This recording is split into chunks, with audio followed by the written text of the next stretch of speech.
My entire idea of Greece was built on two things: the movie Mamma Mia and pictures of Santorini on Instagram.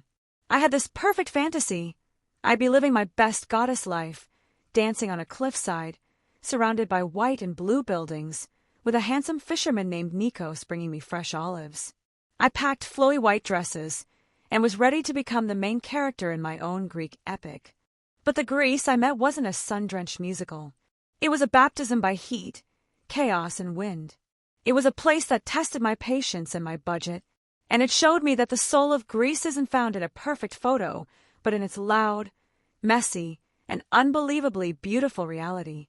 We're collecting donations for the Evangelized Foundation, which supports humanitarian. My epic journey began in Athens.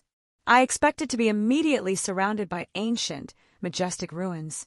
Instead, I was dropped into a modern, sprawling city buzzing with an energy that felt more like New York than ancient history. Graffiti covered almost every surface, the noise of traffic was constant, and the summer heat hit me like a physical wall. My first mission was the Acropolis, the dream, a spiritual experience, connecting with the philosophers of the past. The reality, a survival mission. The climb up was under the scorching sun with zero shade. And at the top, I wasn't alone with the gods. I was in a slow-moving herd of thousands of tourists. The ground was slippery marble, and I was more worried about not falling than contemplating democracy. It was incredible, yes, but it wasn't peaceful. It was a battleground for the perfect photo, and I felt more like a sweaty gladiator than a goddess. After Athens, my Mamma Mia dream was supposed to truly begin with island hopping. I pictured myself gracefully stepping onto a charming little boat. The reality started at the Piraeus port, which is less of a charming harbor and more of an industrial maze. Thousands of people, yelling in different languages, trucks, and massive ferries that looked like floating apartment buildings. Then came the very real threat of a ferry strike. My ferry was delayed by 4 hours. I spent those hours sitting on my suitcase in the sweltering heat, watching my perfectly planned schedule fall apart. When we finally boarded, it was a chaotic stampede. The journey itself wasn't a scenic cruise. It was 8 hours on a crowded boat with uncomfortable seats and overpriced snacks. I learned my first crucial lesson. In Greece, the journey between the islands is not part of the vacation. It's an endurance test you have to pass to get there. And then I arrived. Santorini, the crown jewel of Greece. And it was beautiful, breathtakingly so. But it was a beauty I had to share with what felt like the entire population of the planet.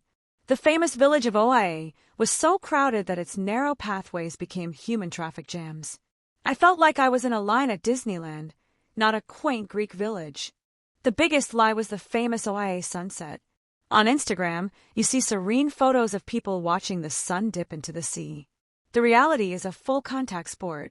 You have to claim a spot hours in advance, and by the time the sun actually sets, you are surrounded by a wall of people holding up their phones, with couples having full-blown photo shoots.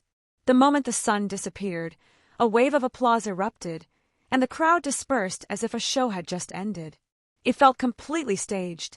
It wasn't a moment of natural beauty. It was content creation on a massive scale. And the wind. Nobody warns you about the Meltemi wind. It's a relentless, powerful wind that can ruin a beach day, mess up every single photo, and make a romantic dinner on a caldera feel like you're in a wind tunnel. My flowy white dresses were a terrible idea. I was on the verge of being completely disillusioned. I decided to rent an ATV and just drive, away from the crowds of Oahe.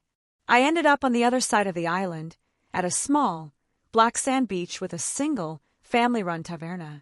There were maybe 10 other people there. I sat down, and the owner, a man who spoke broken English, came over.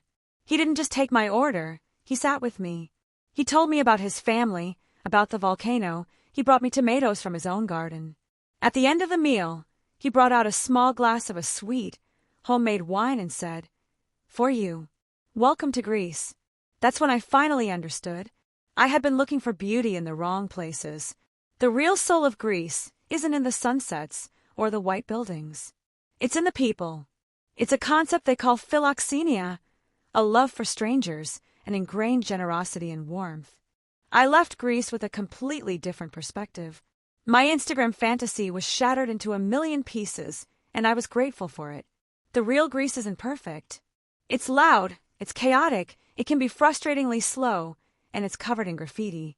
But it is also breathtakingly beautiful, unapologetically alive, and filled with some of the warmest, most generous people I have ever met.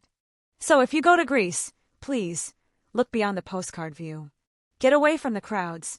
Rent an ATV, get on a local bus, find a taverna where the menu isn't in 5 different languages. Because the perfect photo you see on Instagram is just a filtered fantasy. The real Greek epic is the adventure you find when everything goes wrong.